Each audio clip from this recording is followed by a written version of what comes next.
Hello everybody, this is Wicked Constrictors, and today we're going to show you how we set up a bearded dragon cage. We actually recently just ordered a red bearded dragon with a nip tail, and this is my wife. She takes care of all the bearded dragons. Hi guys, yeah, we ordered that bearded dragon from LLL Reptiles along with some other reptiles, but my husband will do those because I don't do those ones. But we are just getting a small red bearded dragon, so that's what we're setting up for. Of course he will need something bigger, but for now we got a 10-gallon tank, and here in California Petco is having a $1 per gallon sale only on these certain size tanks, and it ends August 6th, so you might want to go try and see if yours does. But it's a complete glass aquarium. We got it for $10 obviously. And then up here we have a heat resistant all metal top for 10-gallon tanks, and it fits nice. It's got a little bit of play on it so it's not tight. Next we're going to go ahead and talk about our sand. It is a 5-pound bag of calcium sand, and you can get it in many colors, and we like to get the calcium because if they accidentally eat some of the sand with crickets or food, it's not going to hurt them or impact them, and it gives them calcium. And they get... Yep, bearded dragons. And this can be used for leopard geckos, bearded dragons, a bunch of other reptiles, because we have it for other reptiles. But you normally would want something a little bigger for a 10-gallon tank, but we noticed that with ours, where we live in California in the desert, it doesn't need that much sand, so why waste the money? Then we will go with your lamp. We have a clamp lamp, which is good because you can clamp it on things, or you can just put it straight on top. Nothing is going to melt, nothing is going to burn, so that's good. And then it's got, I like to get the ones with the on and off switches, just so if anything happens you can turn it off instead of having to reach for the plug. Next, we have our Zoomed basking spot lamp with a bearded dragon on it. And it's a 50 watt, and it's good for heat, daylight, basking, and UVA. We got 75 watts sometimes, but again, in the desert, that's a little hot, so we just went down to 50. Then we got this for a decoration. It is the Exoterra jungle plant in small, and it does come with suction cups. But with a big bearded dragon on it, it just pulls the suction cup down. So just in case you ever want it for any reason, there you go. Now we got this little small bowl because it is a small bearded dragon for now, and that's going to be for mealworms, vegetables, whatever. And it's like a ceramic bowl, so it's going to be heat resistant and easy to clean.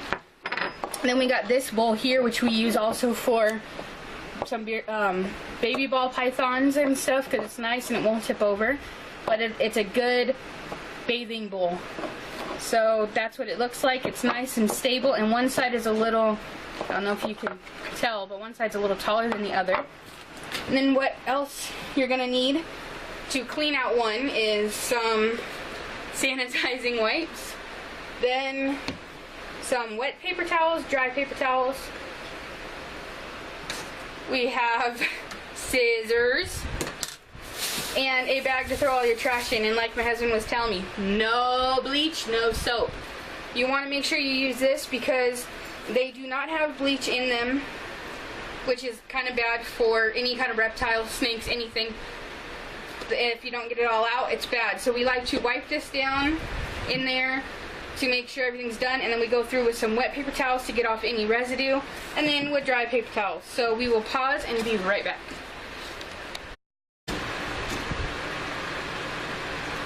Also, I just wanted to say really quick, you want to make sure that you pull off these little tags if yours has one, because there are zip ties on the inside like this one, and you don't want your bearded dragon to somehow get up there and scratch himself or hurt himself on it.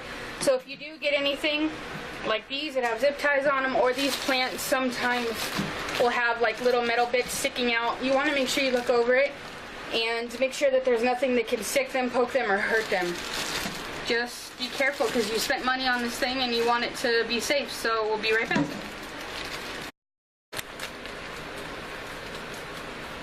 Okay, so we went ahead and took disinfecting wipes and wiped down the whole entire thing on the inside. And then we took wet paper towels, wiped that off, let it dry. And we also disinfected all of the decorations and bowls because you want to make sure everything is clean and safe. So now we're going to go ahead and just take our sand and just pour it all in there. If you have a smaller tank, you need the same bag, or if you have a bigger tank, you can use a bigger bag. It's up to you. What we do is just suggestions. But if you look as I smooth it all out, you still have a 10-gallon tank with a 5-pound bag. You still have a good layer of coverage so they're not touching just glass. So that's the sand. I don't know if you can see through the glass, but it comes up above this black piece a little bit, so you don't have to smooth it down. You don't have to be perfect because they're going to get in there and destroy it anyway.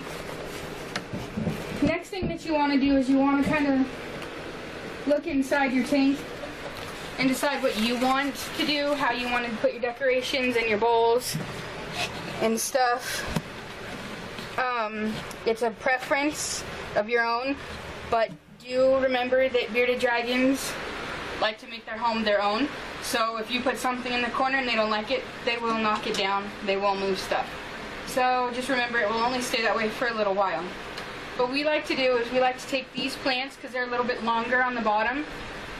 And of course, suction cups probably won't stay for very long, but we like to suction cup it about halfway up, if it'll stay. There. And then just kind of push it down so you have some coverage up here that they can get up to the top.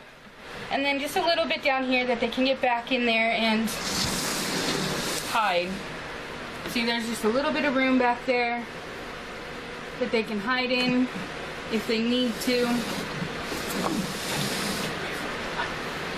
They can get away from the heat, and that's another thing too.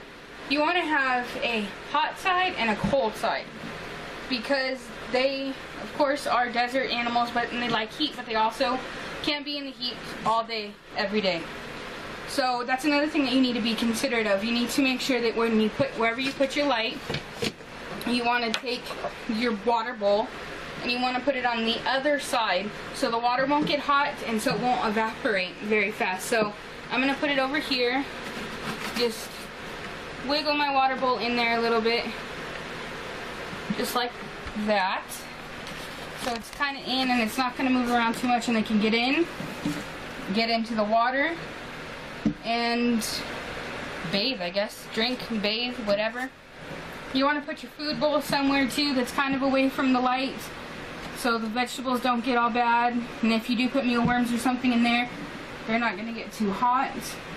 We do not have a hide house yet, but what we have done in the past is cut up some toilet paper rolls or paper towel rolls and just kind of stacked them up, because again, they'll move stuff to where they want it. They'll do what they want. But normally if you have a hide, you would put it straight underneath the light, because they can get up on top of the hide, they can get warm, and if they get in the hide, they can be warm as well, but they have all of this to kind of hide in at the same time. You can push this down, pull it up however you like, and other than the hide, you would just put your top on, then you would get your light fixture, and this is not where our bearded dragon is staying, so we're not going to plug it in or anything, but you would take out your light fixture, get it ready, take out your light bulb, put it on in there, and see, even this one, it's got plenty of room to be in there. It's far enough away from here so it gives you a little more room for heat. Put it on the side that does not have your water on it, because your water will evaporate very fast. And you also want to make sure that you give your bearded dragon enough space between the light and wherever its highest point is going to be in the tank, because you don't want them too close, because the closer they are, the hotter it is, and they will burn. And you don't want that to happen. So, a couple of pointers from us, which are just suggestions. Make sure you have enough sand on the bottom so they keep enough warmth when it's cooler. Have at least one plant or something that they can hide in We are going to be getting a hide or making our own out of paper towel rack things. Make sure that you have a big enough water bowl for them to get in but not drown, so they can kind of soak themselves. A separate food dish, and if you are going to feed them crickets, the best thing to do is to take out the water bowl, because if the crickets jump in there, they will drown and then you're just wasting your money. So as soon as we get our bearded dragon, we will come back and show you an unboxing and show you what to think of their new cage. And you recently did a hide right there in that corner.